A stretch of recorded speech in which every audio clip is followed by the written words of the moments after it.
As you are prepping, let me just share this video of HRMP.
All right, good. Grace.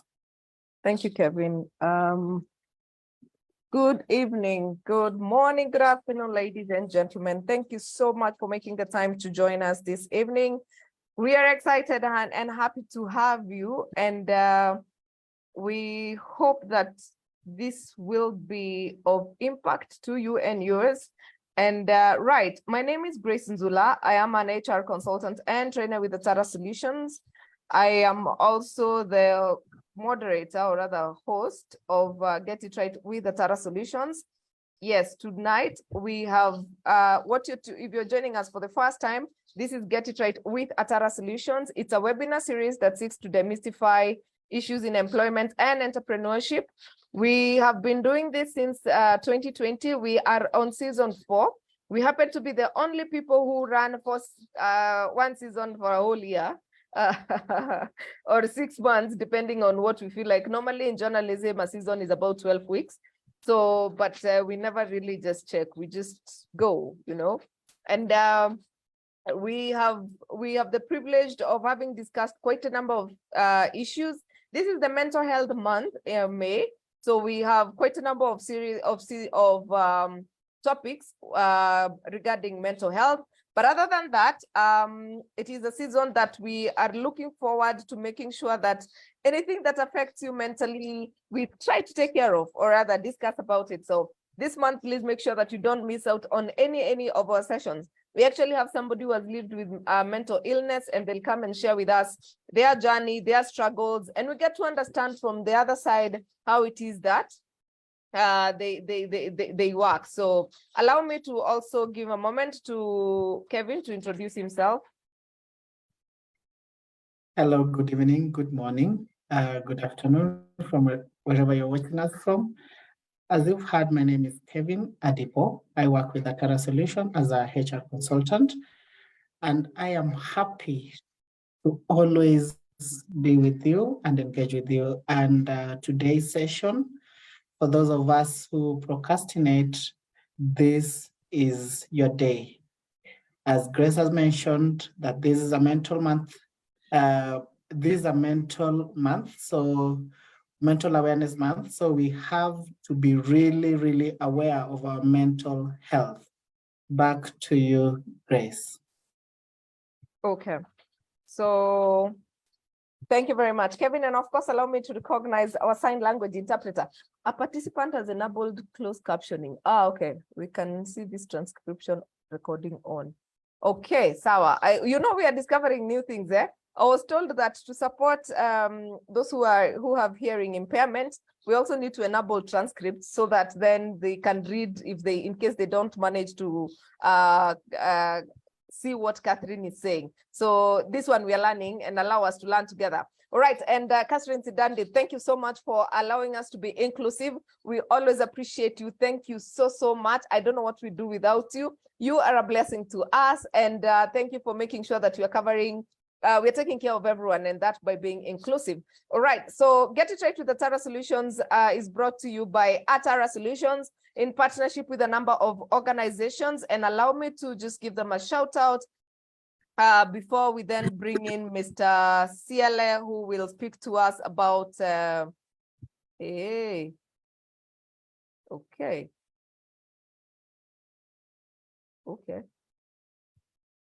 What do you mean?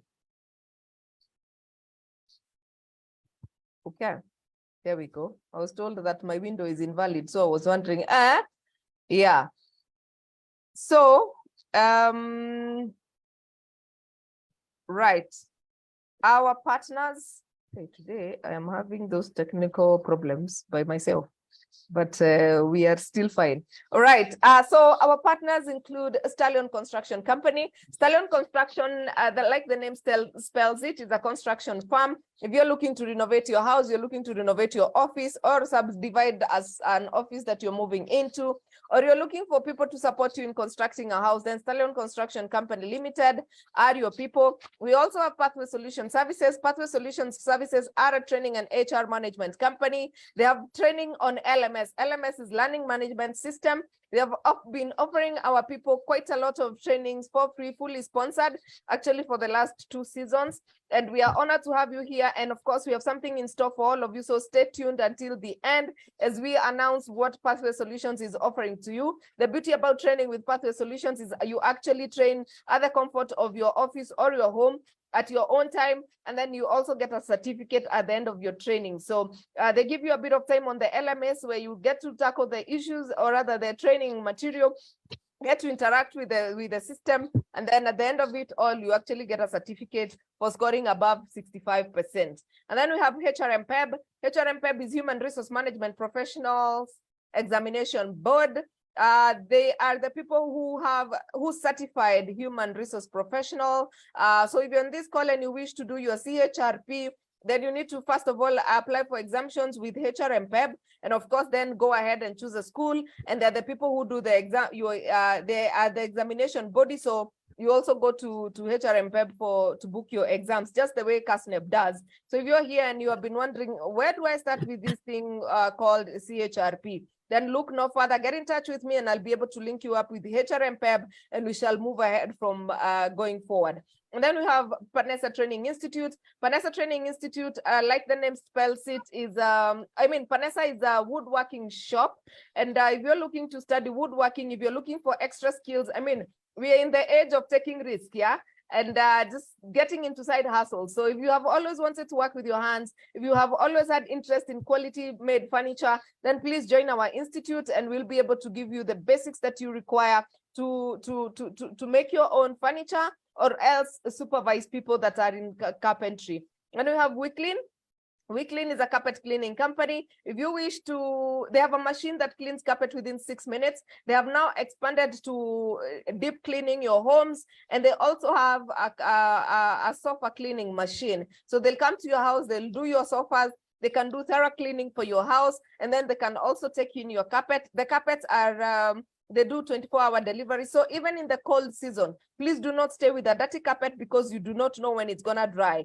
WeClean will be able to pick the carpet in the morning and bring it back the next day. And it will be nice, fresh, and very, very sparkling clean. And then you have Suluhu Mediation Center. If you've been wondering where to do your mediation, a certified professional mediator course, you have seen that quite a number of court cases are now being referred to for mediation. Please look no further. Suluhu Mediation Center. They have classes online. They also have classes physically, and they also have an LMS, so you can actually train yourself. You can also join the online. They have very, very interactive sessions. I love doing my session with them, which I did last year. By the way, FYI, I'm certified professional mediator, just so you know. Yeah. Then we have Profiles International. They are the people.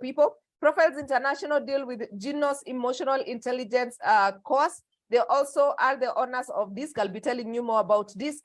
They also do psychometric assessments. So if you're wondering what is psychometric and how do you get to use it, then Profiles International are your people. If you're looking to also buy one, if you're in recruitment, Then you need to get in touch with Profiles International so that they can support you in conducting the assessments. And then if you're here and you're just looking to know yourself, then you need to do the DISC assessment. You get to understand yourself, understand others, understand how you interact with them in the workplaces. And that is through the DISC assessment. Then we have Capula Mintito. Capula Mintito deal in coastal goods. They have the most delicious mabuyus I've ever taken are by Capula Mintito. I won't even lie to you. They are based in Mombasa, but if you wish, they do deliveries all over the country. And yes, I am in Mombasa next week, so you can join us for the session. I mean, you can not join us, you can send me. And yes, you can join us for the HR Congress. Of course, we have Elsamea. Thank you, Caroline, for going to Elsamea. You saw what I keep talking about, huh? It is such a beautiful place. Elsamea Conservation is a hotel located in Naivasha. Elsamea comes from the name Elsa, which is a lion that was named Elsa. Even if you're in Naivasha and you're wondering what to do with yourself, you have a whole afternoon free. Please visit Elsamea. They have a museum that they take you through the history. They have a movie that you can watch about the lion called Elsa. It is such a beautiful experience. And then the beautiful the lawn, it is right outside Lake Naivasha. It is so beautiful. And then we have Purpose. Purpose is a technology company. If you're looking to install an ERP, or if you're looking for any systems that you wish customized from payroll to HR, then Purpose are your people. Then we have Steadfast Quality Solutions. Steadfast Quality Solutions is a HR consulting and PR firm. They are located in Kampala. So if you're in Kampala and you're looking for a HR consultant, then Steadfast Quality Solutions are your people. If you're looking for a PR firm to support in your communication as well, then Steadfast Quality Solutions are your people. This is headed by our good friend, Herbert Zake. I appreciate you, Herbert. Thank you so much for sharing our flyers in Kampala. And thank you as well for your support in making sure that we are covering East Africa. We appreciate you. And yes, I told you guys, I'll tell you more about DISC. DISC model is a personality assessment tool that identifies you as an individual, your style based on your behavior and preferences. And then it helps you improve your communication, build stronger relationships, and work more effectively as a team. So if you are wondering what are the strengths in your team, or what are your people good at, or even yourself, who are you? Yeah, you can define that by taking the DISC assessment. And our people, you're getting a discount of 6,500 because you are members of Atara Solutions. So please take advantage of this offer. It is 6,500. DISC stands for dominance, influence, conscientiousness, and steadiness. And you can, one day I'll tell you which one I am. You can ask me privately. I already took the test and I love it because sometimes I just have to go back and realize, wait, the reason why I'm not understanding this person is because my personality and theirs are differing in 1, 2, 3 ways. So then I change my approach to dealing with them. It's such an awesome tool. And then I was saving the best for last. We are going on a road trip. Yes. Please mark your calendar on July 8th. If you are not listening or looking at your screen, you're just listening to me, please go on your screen and see what I'm sharing on your screen right now. We are going on a road trip to Sagana. On the 8th of July, we have dinner, we have an event. We're going to have a live session, which is a meet and greet. We're going to have beautiful, wonderful speakers, and we're also going to enjoy some dinner. And if you wish to spend the night, we also have accommodation available. And the dress code is jeans and boots, my good friends, jeans and boots. So if you do not own a pair of boots, it's time to start shopping. I mean, you have 2 months to prepare for the road trip. And of course, don't get bored in Nairobi. I mean, surely. Can you come out and discover the rest of the world? Nokras Reverend is located in Sagana, and in partnership with Atara Solutions, we are bringing Get It Right with Atara Solutions Road Trip Edition. So please start preparing yourself. And by the way, when we say jeans and boots, we mean all the shorts that you can bring, all the trousers that you can wear, whatever it is, feel free. It's a road trip, yeah? Enjoy the road trip. Come and learn, come and network, come and discover new places, and let's enjoy being out of Nairobi for that matter. So we are charging 4,000 shillings. That is inclusive of dinner and the event. Like I said, we have wonderful speakers lined up. And we're also going to just have an opportunity to dance the night away. And of course, don't be in a rush. Like I said, accommodation, if you're single, it's going to be 4,500. For a double bed and breakfast is 7,500. So you and your colleague can decide, you know what, we don't mind sharing a room. We are going to book the double. It's going to be 7,500. If you want to sleep by yourself and then take this as an opportunity for solocation, why not? Please feel free, right? All right, so be on the lookout for the registration forms. But yes, this is what we are up to in July. So save the date, save the date, save the date. All right, so back to business. We want to do, oh my God, I took a lot of time. Well, anyway, we want to go on to discovering how to take risks. Mr. Newton, you know, a lot of people are stuck in places where they know they can live, but they also, you can understand why they're stuck. I mean, the economy is not helping. And you're like, oh my God, I'm gonna live here, and then what? You know? There's the whole spectrum of fear. There's the whole understanding, then what, you know? So tell us, how do we take risks?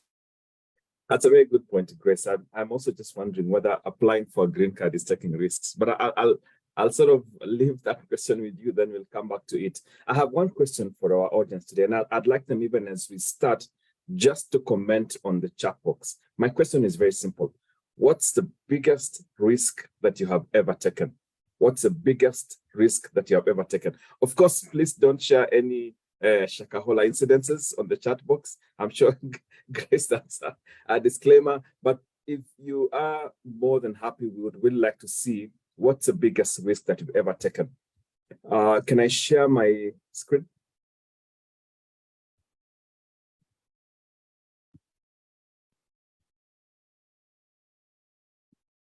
Oh, already they're streaming in, Mr. Newton. Martha Kilonzo, leaving employment at a prime age.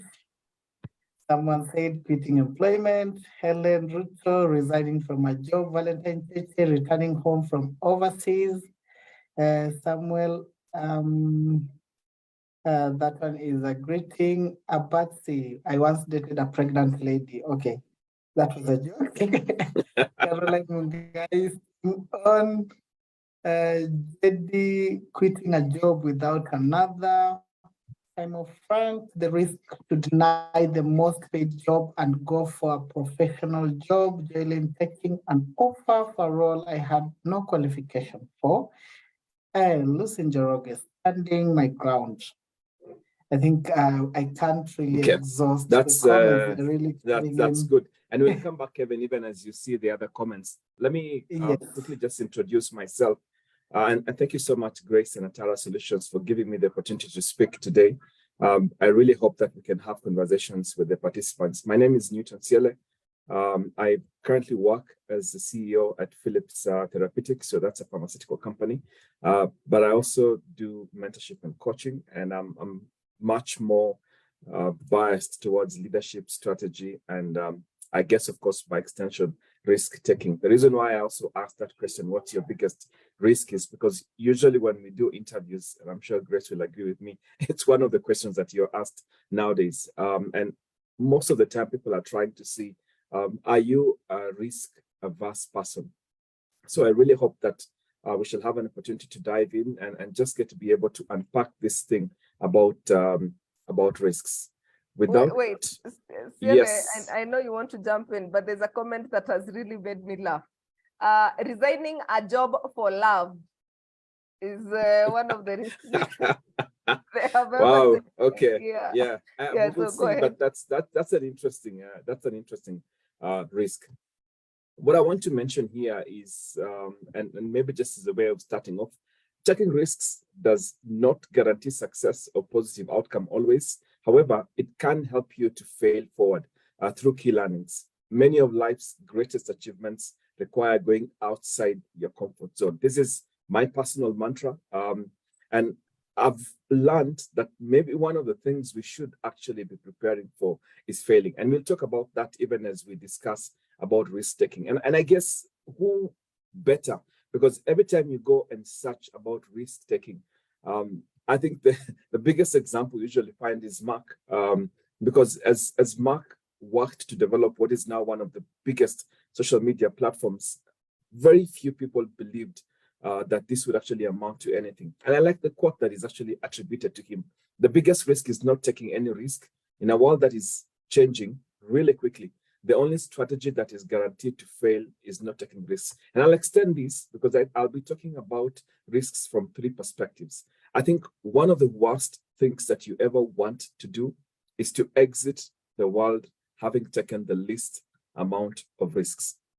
And most of us who've listened to teachers like Miles Monroe will most likely be familiar with this very famous quote that is attributed to him, that in the graveyard lies probably the world's largest treasures, not in the gold mines, not in the oil mines, because in the graveyard are people who exited the world without having taken any risks to fulfill their dreams, people who had ambitions, aspirations, and did not do anything about it. And I believe that's probably what we will address and close with today. As I said, I want to address three pillars when it comes to risks, because this is, from my perspective, what I think really is important. Taking risk in terms of your personal goals. Many people tend to fear taking risks, often with justified reasons like what if, and we will see what that really is the implication. But risk taking is often not only about the outcome, but also the process in and of itself. We will talk about that. The second part is taking risks in business. And for me, this is personal because I also work a lot with entrepreneurs. Of course, I manage a business. Entrepreneurs have taken risks to get their business to where they are. Taking calculated risks is required in business together, but with careful planning and underlying strategy. So I have to put that disclaimer. And lastly, we'll talk about taking risks in your career. Why is it important to take marginal career risks early? Again, that's an important disclaimer, and how it can have a vast difference in later success. So I hope that over the next 20 or 25 minutes, we shall be able to unpack these three topics. Let me first start by talking about personal risks, because I think it starts with ourselves. Taking a risk to achieve a goal requires courage to face fear of uncertainty, and that's 100% important. Through taking risks, we must confront our own fears, and sometimes that leads to failure. But what if that wasn't really a bad thing after all? I think there's a lot that has been talked about in terms of people being afraid of failures. But the truth is, in fact, the key to succeeding in terms of personal risks is learning to fail. Many have a negative view of failure. I think most of us grow up with that negative view of failure, yet it provides an essential tool for building character. Actually, in Kenya, we call it sometimes character development. Failure makes one stronger and more resilient. And I can tell you, in fact, failure allows you to face life as is. We normally say the way it is qua ground. People who fail repeatedly develop persistence in the face of difficulties. And that's one unique thing I've seen in my personal life, that every opportunity that I ended up, biting the dust, as we like to call it, actually allowed me to, for lack of a better word, get myself afresh and look at things from a different perspective. And taking risks, for sure, doesn't mean that you would succeed all the time. And that's important. I wouldn't be fair to talk about taking risks in personal goals and yet tell you be afraid to fail. If anything, I'll tell you, please prepare to fail. However, you must learn to know how to fail forward. And maybe that's another topic. If Grace does invite me, we can talk about failing forward. Please don't be afraid to fail. The second thing about risk takers, in terms of a common attribute, is overconfidence. Risk takers are associated with a lot of confidence. Confidence is said to be like a muscle. If you want it, you must develop it. And once you have confidence, you must exercise it by accepting challenges that come with you getting out of your comfort zone. And I think most of the time we urge people, you need to get out of your comfort zone. Please don't put up a tent in your comfort zone. What are the three questions you can ask yourself about confidence? What do I want to achieve next? Focus on a goal that you want to accomplish. The goal preferably should be linked to your why or your purpose in life. What will I do if I encounter resistance? Plan ahead for challenges. We normally call this pre-mortem. Ask yourself, what is the likely areas that I might face a lot of challenges? What can I do to prevent it from happening? That's very important, by the way. And lastly, what do I expect to learn about myself? Achieving a goal will be worthwhile, but so too will be what you learn from the effort. And confidence is rooted in accomplishment, but it grows through risk and failure and the will to persevere. One of the things I want to emphasize from this slide, ladies and gentlemen, is that risk-taking also is actually a muscle. You can only develop it as you persistently learn to take risks. What is interesting is that people who don't take risks in their personal life, we've seen by extension, even when it comes to business, also do not want to take risks. Tafakari ya babu, let me put it that way. The third aspect that I want to mention about taking personal risks is learning to overcome your fears. You know, luckily, as I said, confidence is a learnable skill, as we showed earlier. It's like a muscle. Most socially confident people deliberately learn specific skills. Why? That means that through practice, we can develop better confidence, equipping us with the right skills to take risks. The beauty about failing, as we said earlier, is that you learn, hey, wait a minute, I need to avoid that particular path. So the assumption is that the second time you restart that journey, you're far much more better equipped. You've also developed a muscle that allows you to be able to avoid anything that can help you or make you to fail. Risk-taking is only as good as the amount of planning and thought put into taking it. Nobody, by the way, and I have to put this disclaimer, nobody is asking you to do blind risk-taking. It's never a good idea. It doesn't work. I mean, I always say, like, you know, getting blindfolded and trying to cross a river filled with crocodiles. That, by the way, is not taking risks. How do you overcome fear of taking risks? Number one, don't be afraid of failure. As I said, it's a necessary process. Failure creates opportunity to correct. In fact, we've seen in people and teams that succeed, they are not afraid of failure. They literally look at that failure as an opportunity to learn. Don't be afraid of success either. Many people have grown up being told that they will never succeed all the way from school, and with time they have believed that. Most of us, I'm sure you're like me, you used to have this math teacher in primary school who would come and sort of segregate the class and say, okay, the books on my right-hand side, this one, sit down. The books on my left-hand side, if you hear your name, please stand up, go and pick a stick because you're the ones who are going to be blah, blah, blah in life. Don't allow others to inspire self-doubt. Whenever you go against the grain, there will always be people who will question your actions and lead you to doubt yourself. My take about this really is also the kind of company that you keep. I want to mention here that when it comes to taking personal risks, you have to ask yourself, am I hanging around people who also want to take risks? Or am I hanging around people who want me to stay tethered somewhere? Calculate the risks, ladies and gentlemen. Blind risks, as I said, rarely ever turns out well. Do the necessary research and calculate risks. The beauty about the age that we are in now is that there's so much technology. You even have ChatGPT on your phone. You can literally ask for a survey about something before you start. Why would you want to, put up a business of quail eggs when there's no single study or evidence that the quail egg business has succeeded? And so it's important to keep that in mind. Number 4 on personal risk-taking is balance your emotions with logic. Too often we think our fear is directly related to the level of risk. The scarier sometimes it feels, the riskier it must be, but that's not an accurate way to gauge risk. Why people who normally want to jump out and maybe start something in life that they want to move into, they keep saying, the bigger the idea, I think the scarier it will be. But we've seen that it's not always linked to logic. We like kids that tend to blow up because they've been told that if they don't eat and finish their hamburger at night, there'll be this monster who will come and bite onto their fingers. So it's blown out of proportion. Giving a speech in front of a large crowd, for example, might feel like a huge risk, yet your chances of injury or death are much more higher when in a vehicle than if you're on stage. So before you talk yourself out of doing something that feels risky, spend a few minutes thinking about actual level of risk that you're up against versus this monster that you've created that keeps holding you back.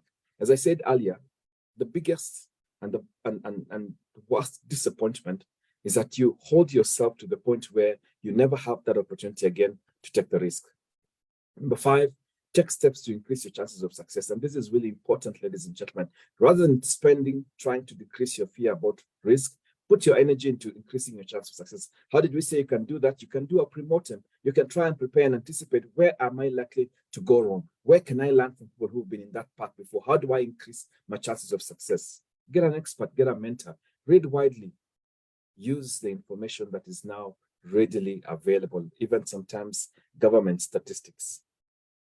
So What is it then that we can say about taking risk in life? Taking risk provides clarity. It allows you to gain more clarity on your purpose in your life and your why. And I started by asking, please make sure that you're living your why, because your window period to be able to actually have an impact and contribute in this world is, unfortunately, or should I say fortunately, it's already been inked down. We know that human beings are the people that, in fact, the amount of time they have on this planet is actually prescribed, period. So you know how long you will live. Taking risks will cost you more than you anticipated upfront. And truly it will, but the reward is often greater than the risk. Taking risks, or not taking risks actually, because of people, pleasing motivation will backfire quicker than you could ever expect. Operating in fear will render you impotent in development of potential. And that's the unfortunate truth. But the other thing also is that taking risks is not all equivalent to gambling. Taking risks has nothing to do with throwing a caution to the wind or flipping a coin. Remember, we've said, even in personal risk-taking, please do it calculated. Not taking risks will likely produce regret. And at the end of life, will you look back and ask the proverbial question, what if I could have done it? Would I have succeeded? No, it's interesting, right? But allow me to move on to taking business risks. And I know that this is something that in this age and time is also very important. We live in a world where most of us, by circumstances, declining opportunities, very difficult environment, really are forced into trying to make it through business. What I want to emphasize is that countless entrepreneurs have taken their risks to get their business to where they are now. And as we will see in a minute, it's not just something that is statistically proven. In fact, those that succeed tend to be the ones that have taken risks in their business. You will never know unless you try. And nobody can be sure if risks will pay off, no matter how calculated they may be. But in business, taking a safe bet only allows your risk-taking competitors to take a lead. And as I said, I'm not talking about taking risks of things like quail eggs where there's absolutely no evidence, just that everybody else is doing it.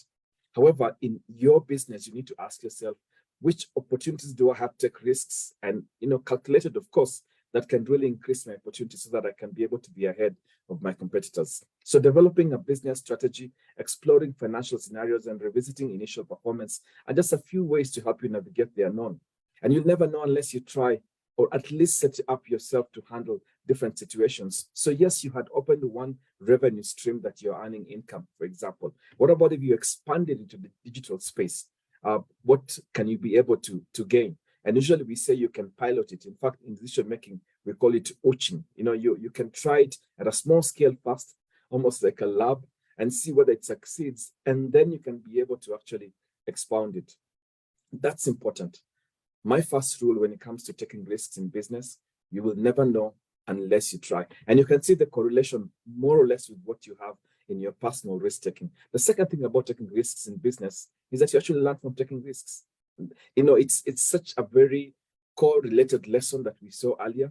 Some risks may not pay off, but an optimistic risk taker will always look at failure as a learning opportunity. So yes, you tried getting into a digital version of your business, and then you realize the nature of your business is that people want to physically come and buy.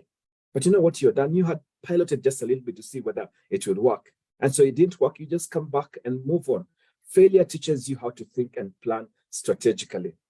Because also remember, risks also allows you to learn and put systems in place from experience and learnings. And I can tell you, people that have not, for example, taken risks, and we look at businesses that have collapsed in Kenya. We've had case studies on Nakumatt, case studies on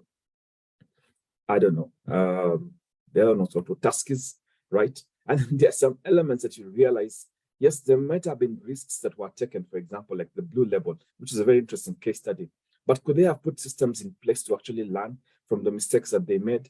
And what then did they not do that led to their unfortunate demise?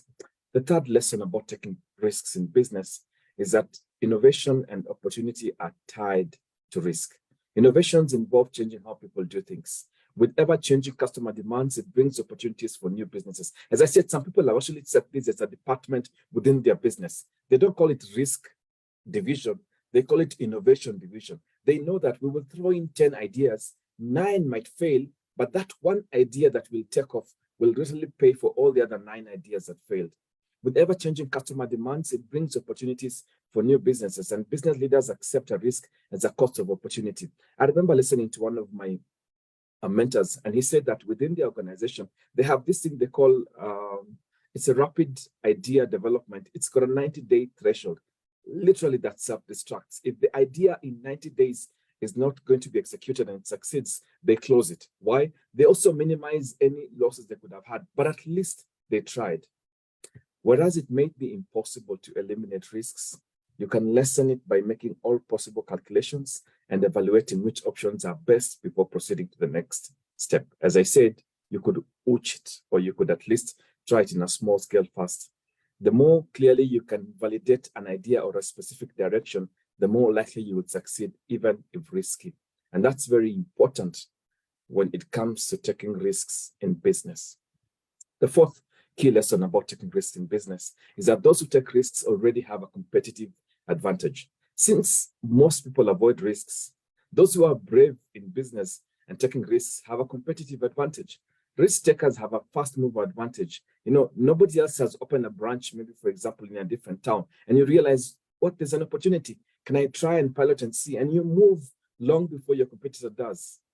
And so we've seen that risk takers also have a fast mover advantage. They may fail in some, but through learning and modification, they succeed. They're able to get their product into the market fast. They're able to get customers to get hooked onto their product fast. They're able to get loyalty into their product or their service fast. And what happens? Everybody else is now beginning to try and catch up. So if you're avoiding taking risks in business and your competitor is taking, you will definitely be playing catch up. And by the way, that's not a good position to be in business. I'm in business and I know that. The fifth key point about taking risks when it comes to business is that risk takers may be more content and satisfied with their lives. A study on risk taking, by the way, revealed that there's a link between willingness to take risks and personal satisfaction. You won't look back and dwell on what could have been because you tried it. So what? I did it, I failed, I did lose some money, but at least I tried it. People that take risks know what was on the other side of that what if, by the way, as compared to those who didn't take risks and do not even know what could have happened if they had taken risks. So avoiding unnecessary risks and saying no to new ones based on past experiences can be just as satisfying. Why? Because you have tried it and now you know what happened. So finding the right balance and taking risks when it comes to sense, even if there's a chance of failure, is a sure way to find success and satisfaction. Very important. So what do you not miss by not taking risks? As I said, risks can be calculated. Potential results may be what your business needs for takeoff. That's very important when it comes to expanding your business. You'll never know until you try.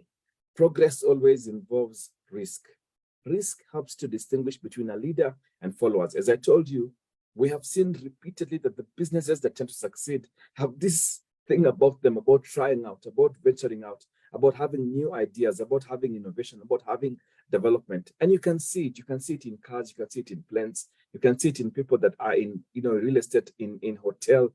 You see that the more risk, I don't know if the word is friendlier, they are. It doesn't always mean that they would succeed, but the rest are always playing catch up. Without risk, there's no innovation. Innovation cannot occur unless there's an element of risk to begin with. And I think all of us 100% agree. Risk provides a chance to learn. Without risk, business owners will not experience failure and therefore will not learn from their mistakes. And your business will remain that small size as is.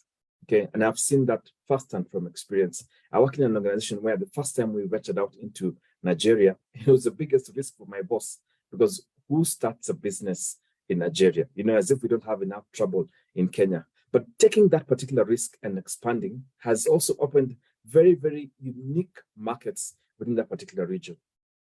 You have to take a risk.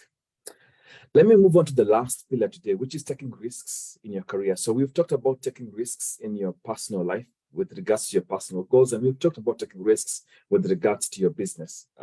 Let's close about taking risks with regards to your career. This is quite crisp, if I may say, or succinct, really, because again, taking risks in career unfortunately tends to benefit the younger ones. Okay, obviously, because by the time you're 60 and 65, there's very little you can do. You're literally not just getting to retirement, but even your physical body is unable to do so much. When it comes to taking risks in career, risks can be good. Risks are good provided they are taken intelligently. Predictable path, even in careers, may be safe, but prevents you from achieving greatness and limits your options. And I've seen people that start, soon after finishing college, and they don't want to shake because they are comfortable. I've just gotten this job in government. It's secured, it's permanent and pensionable, as we used to call it. I have my contract, and life is going to be guaranteed. It's not exactly as rosy as it seems. So professionals are encouraged to take calculated risks, and as we will see, especially much, much more earlier. Why do we say that? Because when it comes to career, you also have less to lose. Early in your career, you will have less to lose. If you are taking risks when you're starting, let's say between the ages of 25 to about 30, you find that you can do a lot more. You might make mistakes, but you can quickly be able to bounce back. Because if you're at an entry-level salary in an organization, you have spent less than a year, you're unmarried, you have no kids and no other responsibilities, taking risks and failing does not put anyone else in jeopardy. But it's different. If you've been working somewhere for 10 years, you're married, you have kids, you're in school, you have loans, you have mortgages. Now that becomes a different discussion. Taking risks can be quite costly at that particular time, okay? And the beauty about taking risks in career also, it allows you early to have more time to make up for mistakes. At a younger age in career, you're often encouraged to take risks, as you will have plenty of time to make up for any mistakes. And really the same logic applies at a younger age in career. The other beautiful thing about taking risks much more earlier is that there's what we call compounding returns of experience. It's important to take risk while young because every risk you take comes with more experience. And taking risk at a young age also means that you'll have more time to take those lessons, cultivate them, and of course, make yourself even much more better, more competitive, more transformative, and of course, more attractive for organizations. So if you're below 30, you can take a lot more risks, as opposed to those who then have a lot more to lose. When may be the right time to take a risk? And again, this might not necessarily be cast on stone. It's just to give you an idea. If you find in your career that you are self-sabotaging because you're bored, it may be time for you to jump. Okay, if you've hit a ceiling and you're wasting potential, and this happens a lot, you are in an organization where you realize that what you're doing, what you are capable of doing are almost worlds apart, it may be time for you to jump ship. If your fears don't stand up to scrutiny, so you have inbuilt fears that are really more of imaginations, you overblow concerns and you get scared, yet when you seek a second opinion, you realize, actually, I can be able to make it. It's not as bad as it sounds. Maybe it's time. Of course, if your life is in a flux, if you're in a situation where you're not moving forward, you're not moving backward, you've been in the same position maybe for a slightly longer time, there's absolutely no indication that there's going to be any other opportunities because you can see the people in the organization that you work in, some have been there for 10, 15 years, or it may be a good time for you to consider to jump, to take that parachute jump. And sometimes actually you do have this calling. I know it sounds religious, but you do feel that, this is not what I'm being called for. I'm absolutely, my heart, my soul is not here, and that could be a good red flag, ladies and gentlemen, for you to move. Only those who play win, and only those who risk win. And we've seen this, and I like this quote really. History favors risk takers, forgets the timid. Everything else, by the way, is commentary. And before I go to my last two slides, I want to remind you this. When Mars Munro said that in the graveyard lies the world's greatest treasures, it wasn't in a good context. It was sad because none of those people could ever come back. None of them could ever get a second opportunity to live the dreams, the aspirations, the books, the music, the movies, the teachings, the coaching that they had intended to do. My extension and interpretation of that quote is that most of those did not want to take any risks at all. And so what does that mean? That life is not a journey to the grave with the intention of arriving safely in a pretty and well-preserved body without any risks, if I may extrapolate, but rather to skid in a broadside in a cloud of smoke, thoroughly used up, taken all the risks that you could, calculated, totally worn out, and loudly proclaiming, wow, what a ride my life was. That's my best exit quote when it comes to risk taking. If you risk nothing, then you risk everything. Thank you so much. Lakini Nick, already, surely. Sasa, hey, Kevin, I'm about to sign off, but I realize that we need to answer people's questions. I'm just thinking we need to just let people have this information, let it sink in. Eh? Hey, but yes, this is very, very nice. Thank you very much, Nick. And I like that you split it into three aspects, life, business, and career, because we are affected by those sort of risks. And I've met quite a number of people lately who just want to go into business. I've also met a number of people. In fact, a lot of people who request for coaching sessions are looking to jump or take a risk. And of course, the reason why they're seeking coaching is to get, what do we call it? What have you called it? To make sure it's calculated risk. Yeah, so I like that. But now, there's not the knowing, there's the knowing what you want, there's the building confidence, then there's the actual risk, there's the actual leap. You know, you have evaluated, you know, all right, this is where we are at, this is what we need to do, and then you just sit back and, I don't know, Christians will say they're praying, those who don't believe in God will say, I don't know what, but what is that thing that we look for? What is the epiphany, or what? How do we know it is the right thing to do? That's a very good point, Grace. And you know, from where I sit, for me, one of the things that we talk about, I think, in business is execution, right? And execution is really, it's just the discipline of getting the most important things done.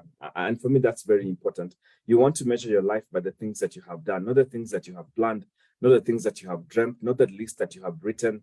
You know, in the end, what really matters is what you get to do. And of course, if you look at the things that you have a list of, you know, 5 or 6 things that you have planned to do, and yet you have not actually executed any of them. That's a real concern. And maybe, as we've been discussing, Grace, I mean, if need be, then you probably need to find really a coach. And when we say a coach, we're not talking about those people that, you know, not the kind of Facebook coaches, not professionals, somebody who really understands and can help you to be able to jump. Because truthfully, it could really be a challenge that you have. And sometimes it's based on the background where you grew up. Some of us, the way we were nurtured was not to take any risks. And, you know, you can imagine being with your parents from the time that you are a toddler and growing all the way to the time you're 18. By the time you leave, you've literally been, it's like the way you screw something. I don't know if it's screwing, you know, so you've been wound up to be afraid of taking risks. And so by the time you're in campus, the one thing that you fear, you keep getting these words that resonate from your parents, your teachers: don't, be careful, don't. And unfortunately, that's what happens. Right. And I am so used to calling you Siele that I have no idea whether you're Nick or Newton. But Newton, Grace. I know. Yes. I know. All right. Samuel Ashono is asking, how is innovation and opportunity, how does innovation and opportunity go hand in hand with risk-taking? That's a very interesting question. How does innovation and opportunity go hand in hand?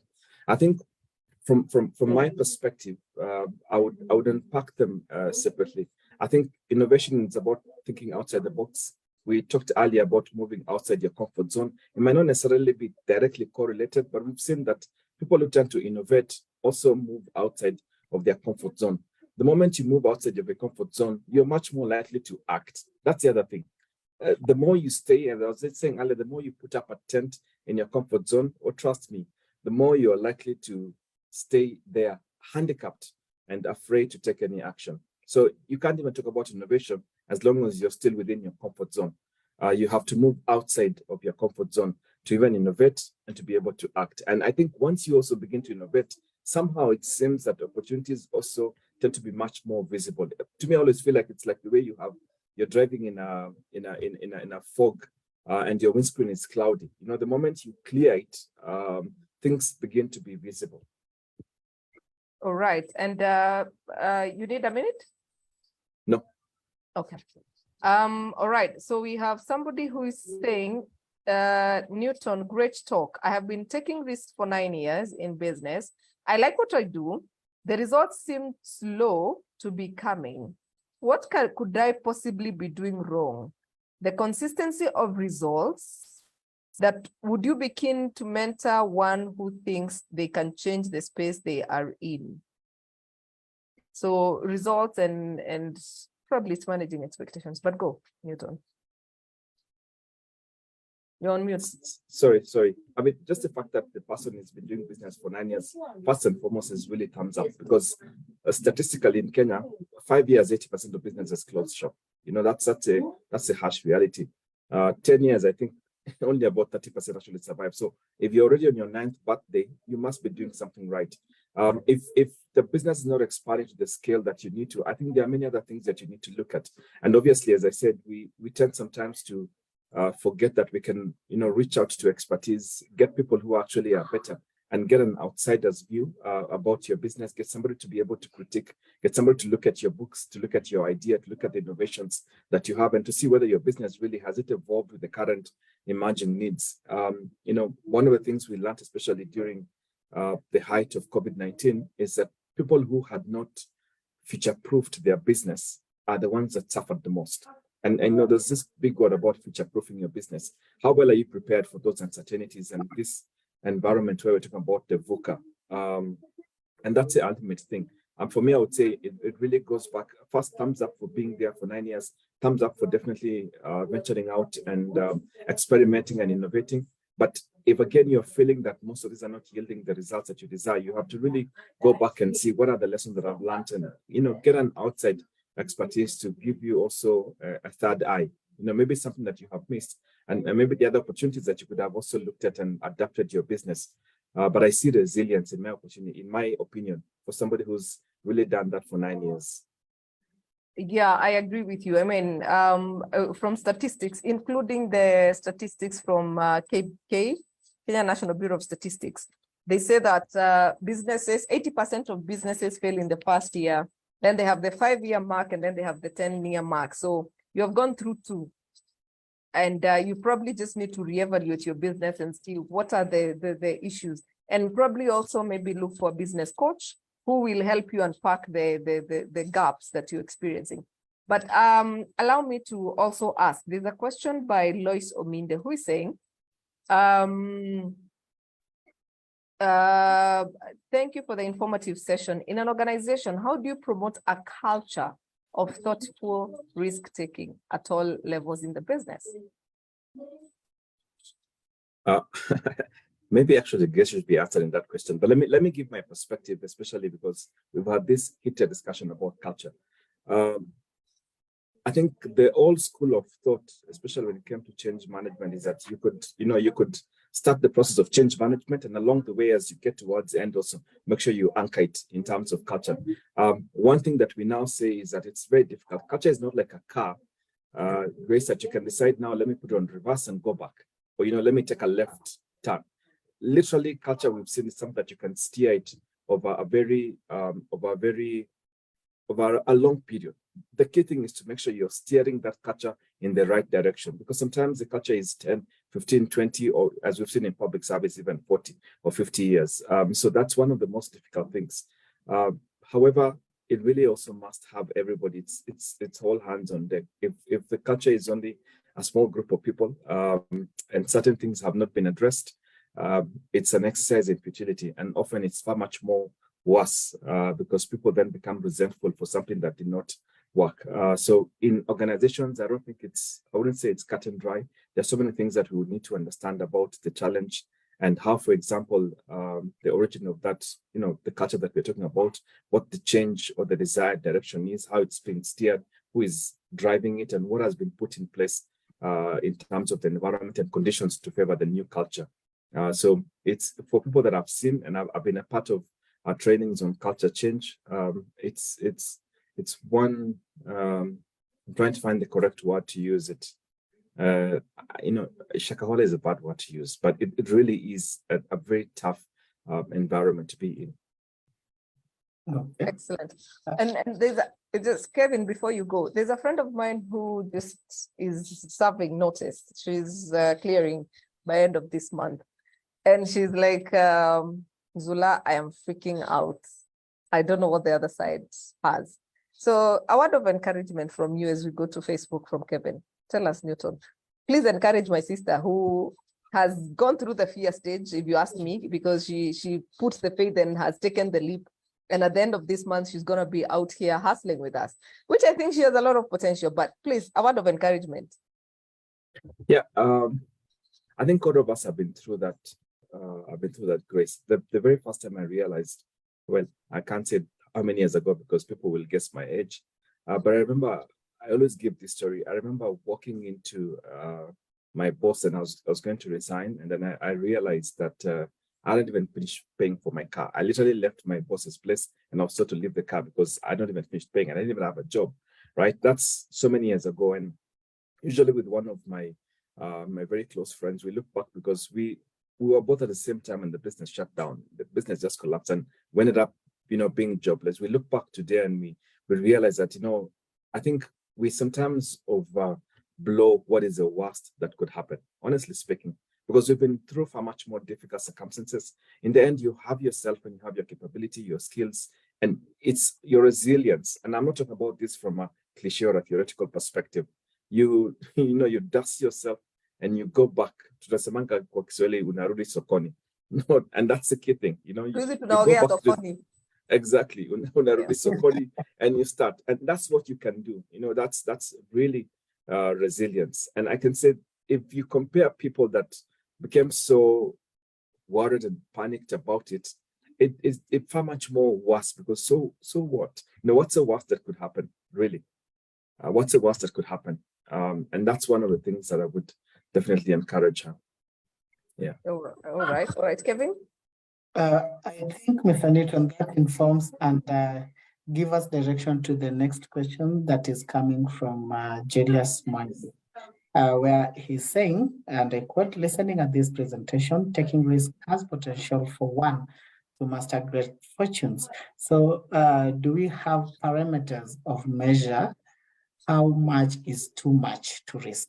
And he continues by saying some risk with minimum success may take years to step up again. So how do we measure, or rather, how do we go about the how much is too much to those of us who want or wish to take that step or leap of faith? Yeah, Kevin, I guess it depends whether we're talking about a personal risk, whether you're talking about a business risk or a career risk. I think, let me start with the career. Career is pretty much easy because remember, if you're young, you have far much more less to lose. And even what I was referring to earlier, for me, I was lucky that it happened when I was far much more younger. So I had nothing to lose. Now, if you're somebody with a family and, you're, above 30, 35 or 40, even in some cases, even far much more older, then there's a lot there that is at risk. And obviously, so many other things could come in. How do you prepare for such kind of scenarios in your life? So I think for career is probably far much more easier. From a business perspective, I must say that if you have a business and you want to probably venture into something, it's really important to make sure it's calculated. And I think when we looked at studies that we have seen, especially on why businesses fail, and more so, people that have studied Kenyan businesses, there are three things that have been attributed. I mean, more, but I'd like to highlight three. One is that a lot of Kenyans do not seek expertise or expert advice. Usually we have a lot of people who are very good. Either they are, audit, they are certified financial accountants. You want to buy a business, just get somebody else to review and tell you that this business, by the way, is it worth what is on the paper? And I've seen a lot of my colleagues and friends make those kind of bad decisions that could easily have been avoided just by paying a small amount of money of an expert and say, please review for me.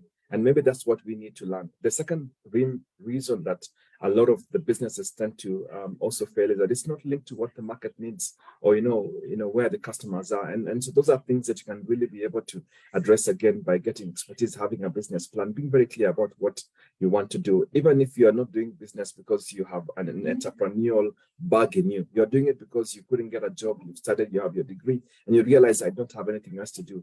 And I think the more the reason why you need to either link yourself with a business community. And nowadays we advise people that There are a lot of groups that support and networks that support those kind of people. There are people who will hold your hand as your business grows, so you are likely to make less mistakes. But of course, when it comes to personal, I think for me, I would say it really, again, depends on what your why is. I always find that in the end, you're going to anchor yourself depending on what is your purpose in life. Whatever risks you take must be linked to where you want to get. And that's important because you have one life, but not just one life, but one that moves so fast. Before you know it, really, the clock is already ticked. Hopefully, that provides clarity, Kevin. Oh, sure. And I think Frank Kwambare has just added up to what you were saying. That is, some people, they have to be pushed to great storms of waters in order to leave their comfort zones and execute their full potential to their destinations. Like he gave an example of the Bible where Jonah had to be thrown in the deep water. What's your take still on this? Actually, I have a question, Kevin, and this is with regard to people that invest in pyramid schemes. Is it a risk? Is that a risk taker? No, I really want us to have an honest conversation. Somebody who invests in a pyramid scheme, would you consider that kind of person a risk taker? Grace, Kevin, what would you say? I mean, we've had these green farms and all these things that we know because we've seen them and get rich schemes. Is that risk taking? In my definition and in my world, not exactly. I do not think it is risk taking. I think some of those things are, for lack of a better word, and excuse my French, stupid. Yeah. Or greedy, isn't it? Right? Yeah. Because I mean, if there was a way in which somebody can give you a compounded interest of 35%, first and foremost, the person who's giving that should have been probably the wealthiest person on earth. I mean, where do you get? And it's true. And unfortunately, even well-established businesses make those kind of mistakes. I guess the worst case we saw was with this FTX story, for those who've read it. And so it is reported that some of the companies in the US lost something close to about $110 billion, and this was a company that had a CEO who was 20 years old with no experience. So when we talk about the calculated risks, sometimes we see people become blinded and forget to just see what is pretty obvious. Right. But there's this Paul who is saying, if you leave permanent job and take a contract job with a higher salary than a permanent, is that a risk? Reaching the new organization, you find out it's hostile and unbearable. How do you treat this? So first, when we said calculated risks, one of the things about job hunting, it's not our topic today, is we always advise people, Grace, you're more of an expert than me, that you have to go and find out the geography of the place, right, before you go. Because I always find it amazing when people come back and say, I didn't know this environment was so toxic. And I ask, what did you do to actually find out about the place? Did you even get to interview people who worked there? Did you spend time to try and befriend people who worked in that organization? Did you find out the last person who was in your role and why they left? And again, when you talk about calculated risks, those are things that you could have done. I'll give you one example. I worked in an environment where I realized that I had a very toxic boss, right? And it was so difficult because we would go for a management meeting and there would be no talking. It would be shouting, banging, and I realized, you know what, this is not my life. I was just a very young sales manager. And I remember, like somebody else said here, I was much more younger. I said, you know what, I think I know my capabilities and my skills. I can find another job. And sure enough, I managed to get an opportunity in a different organization. And I literally resigned. But I remember the person who actually took over my role was a good friend of mine. Didn't even call me to ask me, buddy, how was your role before? How did you find it? How did the meetings go? And sure enough, it didn't even last 9 months. Not only did he end up living a much more better paying job where he was a shining star and a rising manager, but he completely ended up leaving the industry and never got back. And so those are things that happen. For me, I've seen it firsthand experience. You cannot get into resign from a place simply because you have a better pay or the grass looked greener and you didn't find out, the devil is in the details. What does that pay come with? Does it mean you'll work for 18 hours a day? Does it mean you'll be scrapped at? Does it mean you'll be called for board meetings on Sunday instead of your family time? Does it mean you'll be getting these threatening emails at 12 midnight and you're asked, why didn't you reply? I've had colleagues who work and at 12 a.m. they are on Zoom. Grace, you're the expert in that. Is that a good work-life balance? Yes, actually it is, but because the person has already taken the risk. I think the one thing that you can do is because you did not take all the precaution, first of all, you pick out the lessons. What can you learn from the situation? What will you do better next time? And then as soon as you discover it's a toxic place, please, your CV is still as beautiful as it was when you got that job. Apply for another and move until you get settled. Yeah. Don't be afraid. Go back to your former place, assuming you didn't burn the bridges, isn't it? Yeah, exactly. You can even call back your former employer and request that you go back. There's no shame in that. The worst they can do is actually tell you no. And even if they tell you no, you'll have actually tried. So if it doesn't work out on the other side, once you've taken that risk and you discovered where, yeah, it is real, then you can always go back and recollect. First of all, pick out the lessons. What can you do better next time? And then after you pick out the lessons, you also pick yourself up and ask yourself, what else can we do? Because you're not in control of that situation, and blaming yourself and regretting will actually send you into depression, and you'll start treating a bigger problem than just the fact that you made a mistake and never did. When you thought you were moving on to greener pastures, you realize the green is not as green as you thought. Yeah, you went for a darker green and you thought it was going to be a bright green, or the majani chai for kina Siele green. So I think you need to look at that. Now, before we continue, because we have 2 more questions and then we close the session. Kevin, what does Pathway Solutions have in store for us? Great. Just a minute, here we go. As always, Pathway Solutions has some offers for us. And in our today's session, we have, I hope my screen is clear from the immerse. Can you confirm that? Yes. Good. We have a number of trainings here from Pathway Solutions. Thank you, Sir Frank, for always being there for us. That is today's session. We have employee motivation, managing workplace anxiety, high performance teams, and then number 4, personal productivity, risk assessment and management. 3 individuals from this webinar are going to get 2 trainings of their choice from the above list. The training will be completed via LMS, that is Learning Management Systems. And then all applicants should have not been from the previous winners list. So kindly, if you have previously gotten a chance, kindly leave these opportunities for others who have not been eligible in all the previous trainings.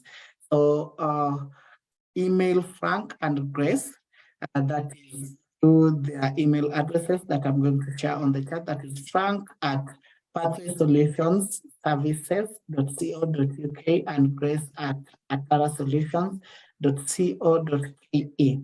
I'm just going to confirm the emails on the chat. You have to justify why you should be given such a sponsorship or training. The offers application are limited to 12 hours. So the faster you share your justification, the easier it is going to be for you to have those training. Back to you, Grace. Thank you so much. Thank you so much, Frank. Thank you so much. And please, our people, take advantage. Kevin is about to type out how you can apply. That is Frank's email address on the chat, and also mine. Please make sure you justify why you deserve the free training. And of course, we will be able to do that. And this is, make sure you you confirm whether it's for individual or for a company, because all of them are fully sponsored by Pathway Solutions. And we thank you, Frank. Grace, I remember your advices a lot with a lot of just Grace, sorry. Yeah. Before I forget, Pathway Solutions also have an offer for all our viewers. You have a 20% discount for 137 LMS e-learning corporate training courses. and a brochure will be shared with you. If you are interested, kindly reach out to us. We'll be able to share with you Pathway Solution Services brochure. Back to you, Grace. Thank you so much. And of course, I have to encourage you, if you want to know whether you are good at taking risks, take the DISC assessment and determine how you behave when. And then it will show you when to take risks and when not to. Some of these things you have to check. And Newton, there's a friend of mine who is saying, please introduce me to Newton. I need a mentor like him. So and I can promise you, he reads as much as you do. So that is a guarantee. That's good. That's good, Grace. I'm 100% aligned. Okay, Sawa. So I'll introduce you. He's even gone to check, and he knows that you have an event on Friday, and he's coming for the event. So The event on Friday is already past. It was last Friday, but yeah, it was fourth on. Oh yeah, it was fourth. It was last Friday. Yes. My good friend, you have just lost that opportunity, but I will link you up with Newton. No worries, and then you can even join the book club that he runs. Yes. Yeah. All right. So. Okay. That I felt he was rushed. Okay, Sawa, that feedback is well received. We will try and keep time and try and give the speaker ample time. We apologize for that. Somebody else is saying we consider starting at 7:30. We will see about that. Sometimes this Nairobi traffic makes us just want to push it a bit so that we are able to accommodate people as they get home and they at least have finished homework for those who get home earlier with the kids. Right. Your parting shot, Mr. Newton. I want to quote what I believe is my favorite book, which is from the 7 Habits of Highly Effective People, which is habit number 2. Steve Covey says, begin with the end in mind. And I think that's very important. Where do you want to get? What are you doing today to get to where you want to get? The big difference between where we are and where we want to get is going to be the action. And I think that's the thing about risk taking. If you decide that you want your business to expand, I don't know, tenfold, if you decide that you want to grow career-wise, you want to grow your career path to becoming, I don't know, CEO or get the C-suite level, the difference between where you are and where you need to be is the action that you are taking towards getting there. And I think that's the true definition of risks. You must be doing something. That's the only way you can be able to be moving. That's my parting shot.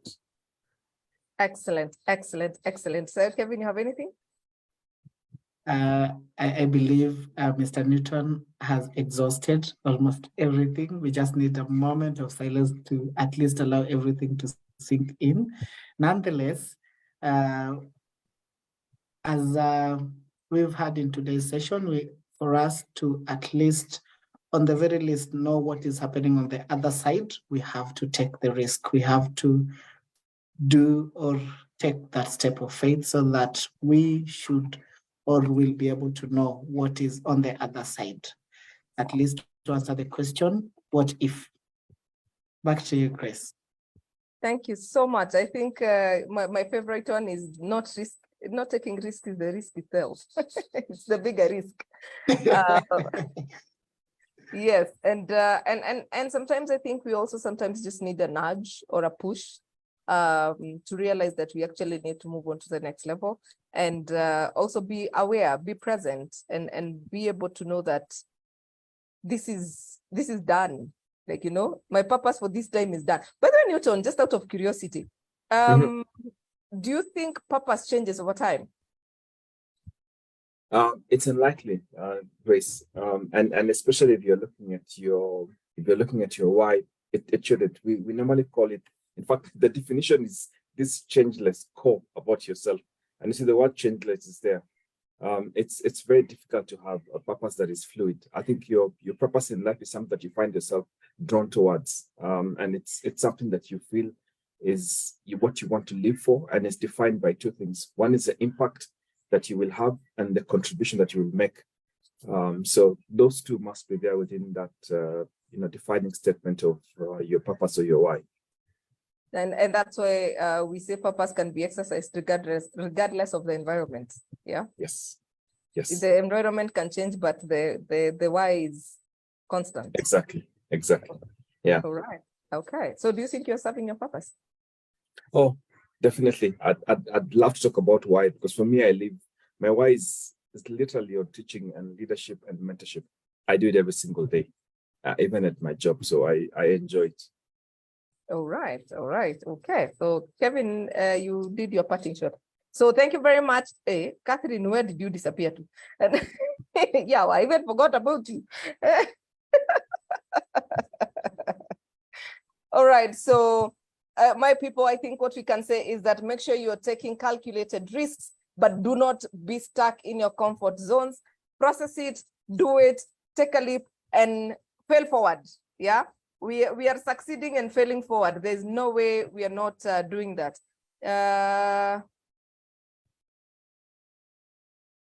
What would you advise a person who does not have a job and the one that has opened up happens to be a toxic environment after they have done their research, but have not yet reported?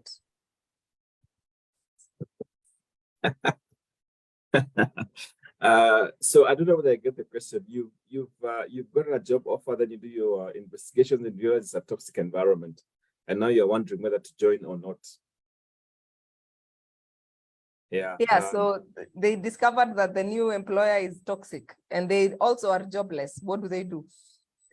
Let me put it this way, Grace, and maybe because I'm in the medical field, so I can afford to be biased.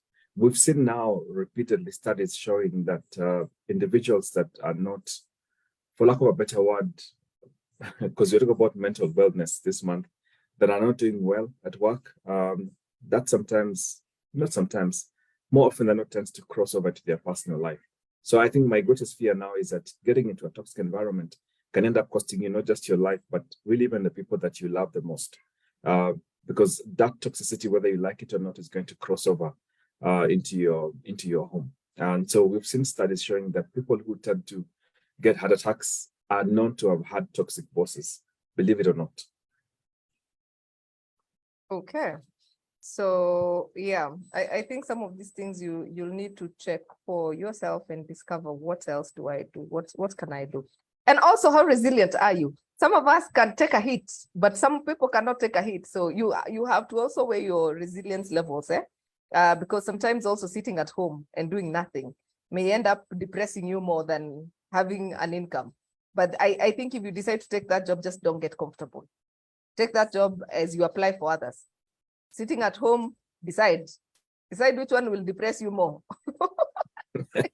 Well, it's true. As I said, I get it. It depends on how your cup is. But for me, I like what you've said. If it's a place you can be able to survive for a short time to get somewhere to hang on to as you move, then do it. But it should never be at the expense of something that can end up killing you. So I guess that's the most important. Yeah. Absolutely. Absolutely. All right. So thank you very much. And we appreciate you, Newton, for being with us. Thank you very much, our audience. Please note that this recording will be uploaded on our YouTube channel. So make sure that you subscribe to our YouTube channel. Join our WhatsApp group. If you're joining us for the first time and you're not in the group, please join us and be able to get first-hand information on what's happening on Atara Solutions, as well as catch some discussions that take place in the WhatsApp group, especially on HR matters and matters business. We are vibrant. We are a group of vibrant people. So I'm sure you'll get to know more trainings that are happening, even not only with Atara Solutions, but other spheres as well, or with other providers as well. So you can take advantage of all the information that goes on in our WhatsApp group. I don't know who is on call. Okay, there we go. So Jacinta shared our YouTube link. If you have missed part of this session, or you just want to listen, for the person who said we went too fast, please go sit down, listen to Siele, take your notes, see what applies to you, see how much you can disrupt yourself, see what risks you're able to take, see how much time you need to also recalculate and recalibrate so that you can you can figure out what is the best nini for you. Sometimes I keep saying some of these things are very selfish. You have to know what is good for you and what is not good for you, technically. So thank you very much, Jacinta, for also sharing our WhatsApp group link. Please join our WhatsApp group and get to know what's happening in Atara Solutions. For those of you who are applying for the Pathway Solutions pre-sponsored or rather fully sponsored training on the LMS, please make sure you write your why. Tell us whether it's an individual or you're applying for your company, and we'll be happy to also link you up with Frank. And of course, take advantage of the 20% discounted rates for Pathway Solutions courses. And if you're interested, please inbox us and we're going to share with you. Please remember that Pathway Solutions gives you a certificate at the end of the training, so you do not worry about that. All right, and I think at this point in time, I would like to say thank you so much, Mr. Newton. You are awesome as always, and I hope that we can interact soon. We are going to Sagana. I hope you're coming on 8th of July. Please, I hope you will invite me. Yes. Already invited. Please come. Thank you. Thank you so much. And it's really been an honor. I'd like to also thank the participants. It's been great, and looking forward to another opportunity to, to get to expound and discuss on more topics. All right. And somebody is saying, how can one contact Mr. Siele? You can pardon this. Okay, he'll share his email address or something. Yes. I don't mind sharing my my official line, Grace. I'll do that. Yeah. Awesome. Okay, so you put it on the chat. It's not showing. Yes, I've sent it to Kevin. Let me. Okay. All right. Yeah.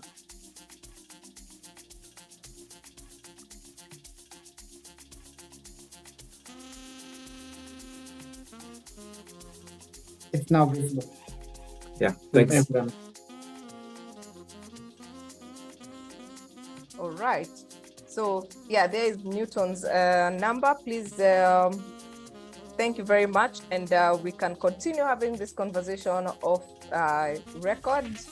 And right, so thank you so much for joining us. Please follow us on Instagram at Atara Solutions, like our Facebook page at Atara Solutions, subscribe to our YouTube channel, Get It Right with Atara Solutions, and of course, join our WhatsApp group for more information on what's happening with Atara Solutions. And of course, reach out to us if you have internal needs. We are a one-stop shop for training needs, but we also do HR consulting, which is also you can do HR manager outsourced. We also do any other function of the HR department. So don't forget to contact Atara Solutions for all your training and HR needs. Thank you so much, Catherine Sidandi, for always making us inclusive. Please join us for the HR Congress happening next week in Mombasa. Catherine, we shall see you there. Kevin, we shall see you around here. And of course, all of us, let's prepare for Mombasa, gosh. Let's prepare for Sagana. We are going to Sagana. Yes, we're going to Sagana on 8th. We are having dinner, we are having conversations, we are having a night of fun, and it's a road trip. Let's enjoy being out of Nairobi. I mean, we go and recalibrate, you just enjoy life. Life is for the living, my friend. All right, so see you next week, same time, same place, as we continue with our mental health conversations. We shall see you on Tuesday from 8 p.m. Here on Zoom. Have yourselves a lovely, lovely night. Thank you.